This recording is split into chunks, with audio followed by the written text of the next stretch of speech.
नमस्कार दोस्तों, स्वागत है आपका मेरे YouTube चैनल समीर पाठशाला में। दोस्तों, जैसा कि आप जानते हैं, हम मल्टीपल चॉइस क्वेश्चंस की एक सीरीज को डिस्कस कर रहे हैं जॉन मिल्टन पर। इस सीरीज का दोस्तों ये हमारा 6th पार्ट है।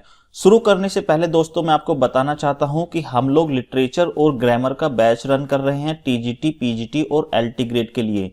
यदि आपको रेन एंड मार्टिन की बुक पूरी तरह से पढ़नी है तो आप हमें कांटेक्ट कर सकते हैं।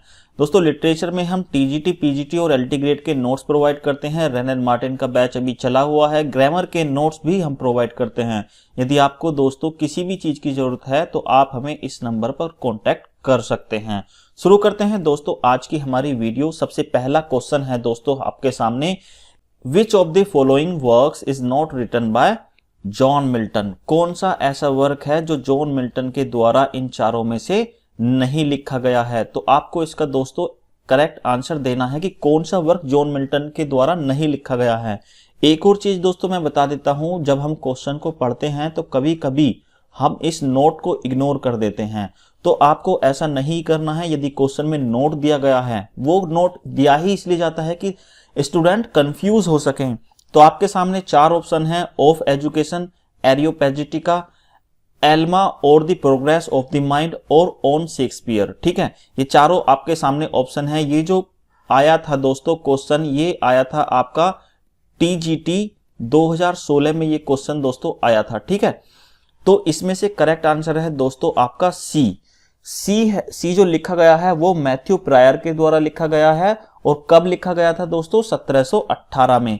बाकी के ये सारे work, of education, Areopagitica and on Shakespeare, जितने भी वर्क हैं ये मिल्टन के द्वारा लिखे गए हैं। बढ़ते हैं दोस्तों क्वेश्चन नंबर 2 की तरफ।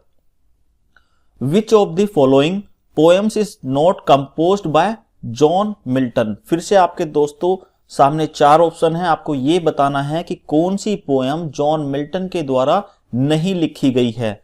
राइट, तो यहां पर आपके सामने ऑन हिज ब्लाइंडनेस, ये तो डेफिनेटली आपको पता ही होगा कि इसे तो जॉन मिल्टन ने लिखा है। ये बहुत ही फेमस सोनेट है जॉन मिल्टन की।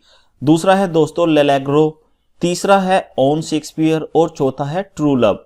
तो दोस्तों इसका करेक्ट आंसर आपको बताना है। इसमें से जो करेक्ट आंसर है वो है दोस्तों डी को किसने लिखा है? डी शेक्सपियर के द्वारा लिखी गई एक सोनेट है। शेक्सपियर की सोनेट नंबर 116 116 सोनेट नंबर है, ये शेक्सपियर के द्वारा लिखी गई। तो इसका दोस्तों करेक्ट आंसर है डी। बढ़ते हैं क्वेश्चन नंबर 3 की तरफ। The line they also serve who only stand and wait occurs in which of the following poems? देखिए यहां पर आपके सामने दोस्तों 4 ऑप्शन हैं। डेफिनेटली इसका आंसर तो दोस्तों आपको पता ही होगा। इसका आंसर है ऑन हिज ब्लाइंडनेस। बट इस क्वेश्चन में याद रखने वाली चीज ये है कि आपके यहां पर 4 क्वेश्चन तैयार हो रहे हैं। वो क्या है दोस्तों? मान लीजिए इस तरह से आता है, ट्रू लव किसने लिखा है?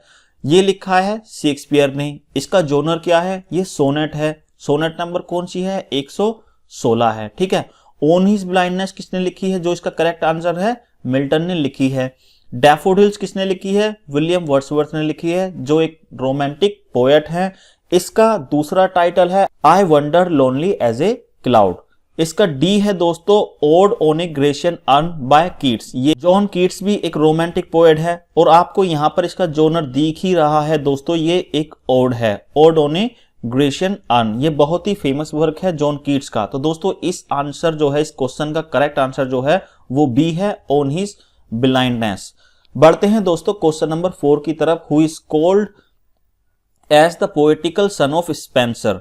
देखिए इस तरह का क्वेश्चन मैं पिछली किसी वीडियो में मल्टीपल चॉइस क्वेश्चंस की कवर कर चुका हूं कि किसने जॉन मिल्टन को पोएटिकल सन ऑफ स्पेंसर कहा है। लेकिन यही क्वेश्चन दूसरे तरीके से आपके सामने है, who is called the poetical son of Spenser. ठीक है, तो कौन कहा जाता है? इसका करेक्ट आंसर आपको बताना है। इसका दोस्तों करेक्ट आंसर मैं आपको बता देता हूं। इसका करेक्ट आंसर है ए, जॉन मिल्टन को कहा जाता है। और जो मैं आपको बताया था कि मैंने एक वीडियो में और ये डिस्कस किया है, वो क्वेश्चन कुछ इस तरह का था, who called Milton the poetical son of Spenser. तो अगर ये मैं क्वेश्चन का आंसर बताऊं तो आपको दोस्तों इसका आंसर है जॉन ड्रायडन। तो दोनों क्वेश्चन मैंने आपको यहां पर रिवाइज करा दिए हैं। इस क्वेश्चन का आंसर है करेक्ट ए। राइट, बढ़ते हैं दोस्तों क्वेश्चन नंबर 5 की तरफ। Which of the following is mismatched with reference to John Milton's work. देखिए यहां पर आपको दोस्तों 4 वर्क दिए गए हैं, चारों के चारों वर्क जो हैं जॉन मिल्टन के द्वारा लिखे गए हैं, लेकिन इसमें क्या है आपको ईयर भी प्रोवाइड किए गए हैं। ये क्वेश्चन भी दोस्तों टीजीटी 2016 में आ चुका है। अभी तक जितने क्वेश्चन मैंने आपको बताए हैं वो टीजीटी 2016 से ही मैंने उठाए हैं, ठीक है।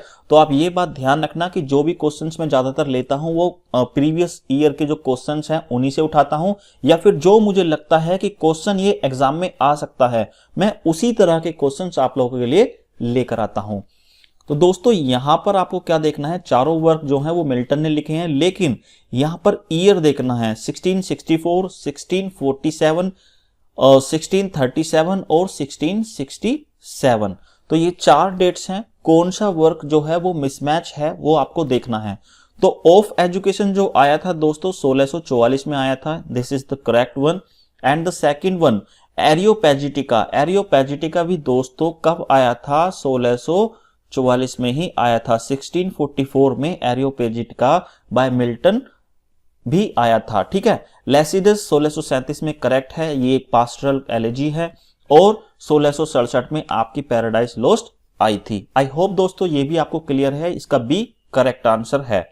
क्वेश्चन नंबर 6 है दोस्तों, which of the following is a pastoral elegy by Milton.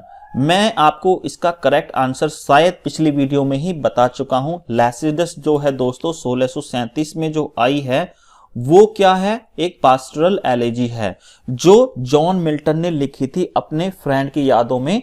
कौन था वो, एडवर्ड किंग। तो ये कब आई थी दोस्तों, 1637 में आई थी। अब बात करते हैं दोस्तों बाकी की दूसरी जो ऑप्शंस हैं इसके बारे में। तो इसका करेक्ट आंसर पहले आप नोट कर लीजिए, सी इसका करेक्ट आंसर है। मान लीजिए elegy written in a country churchyard के बारे में आपसे एग्जाम में पूछ लिया जाता है कि ये किसने लिखी है, तो ये लिखी है दोस्तों थॉमस ग्रे ने। थॉमस ग्रे ने इसे लिखा है, इसको 1750 में थॉमस ग्रे ने लिखा था और इसको पब्लिश कराया गया था कब, 1751 में, ठीक है। 1751 में से पब्लिश करा दिया गया था। अब करते हैं इन मेमोरियम की बात। इन मेमोरियम जो है दोस्तों एक विक्टोरियन पोएट हैं अल्फ्रेड लॉर्ड टेनिसन, उन्होंने इसे लिखा है जब इनके फ्रेंड की डेथ हो गई थी दोस्तों 1833 में।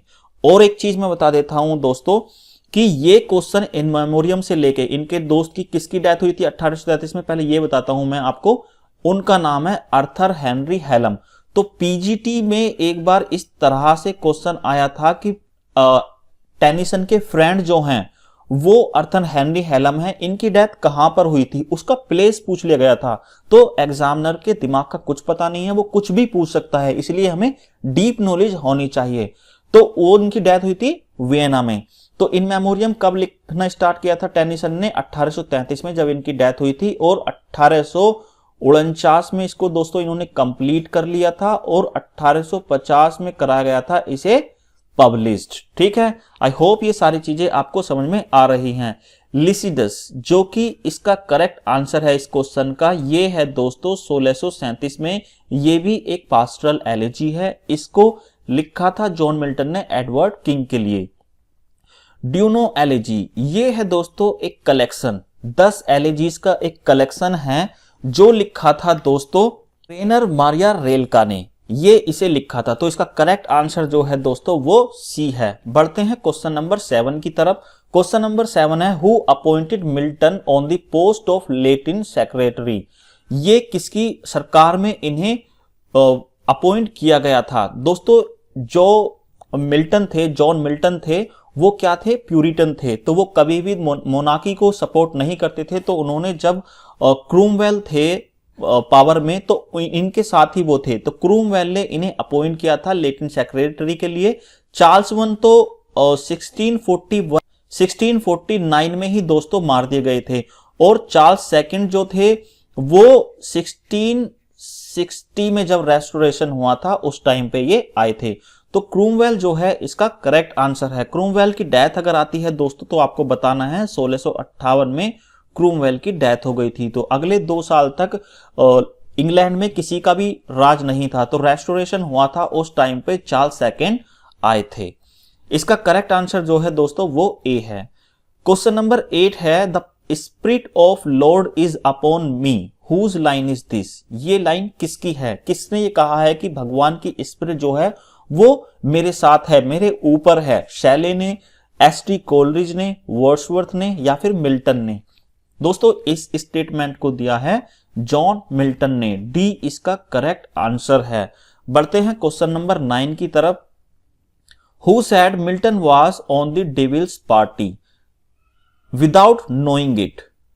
आपके सामने दोस्तों 4 ऑप्शन हैं। 4 ऑप्शन में से आपको करेक्ट आंसर देना है। पहला है दोस्तों वर्ड्सवर्थ, दूसरा है विलियम ब्लेक, तीसरा है इजरा पाउंड और चौथा है टी.एस. एलियट। जिन लोगों ने दोस्तों इजरा पाउंड को नहीं सुना है तो मैं आपको बता देता हूं कि टी.एस. एलियट के फ्रेंड थे ये इजरा पाउंड। इन्होंने बहुत सपोर्ट किया था इजरा पाउंड ने टी.एस. एलियट को जब ये माइग्रेट हुए थे इंग्लैंड के लिए। ठीक, ये तो एक अलग हिस्ट्री हो गई, लेकिन हमारा क्वेश्चन है Milton was only devil's party without knowing it किसने कहा है? ये कहा है दोस्तों विलियम ब्लेक ने। क्वेश्चन नंबर 10 है दोस्तों, एरियोपैजिटिका इज ऑल अबाउट। ये क्वेश्चन दोस्तों आपका टीजीटी 2013 में आया है। टीजीटी 2013 में 2013 में इसको पूछा गया है कि एरियोपैजिटिका किस बारे में लिखी गई है? Freedom of press, freedom of man, freedom of women, freedom of religion, किसके लिए लिखा गया है? तो दोस्तों इसका करेक्ट आंसर जो है वो है ए, freedom of press. I hope दोस्तों ये सारे के सारे आंसर्स आपको अच्छे से समझ में आ गए हैं। आपको करेक्ट आंसर आपके कितने रहे आप मुझे कमेंट बॉक्स में बता सकते हैं। तो दोस्तों इस वीडियो में इतना ही, मिलते हैं एक नई वीडियो के साथ, तब तक के लिए जय हिंद।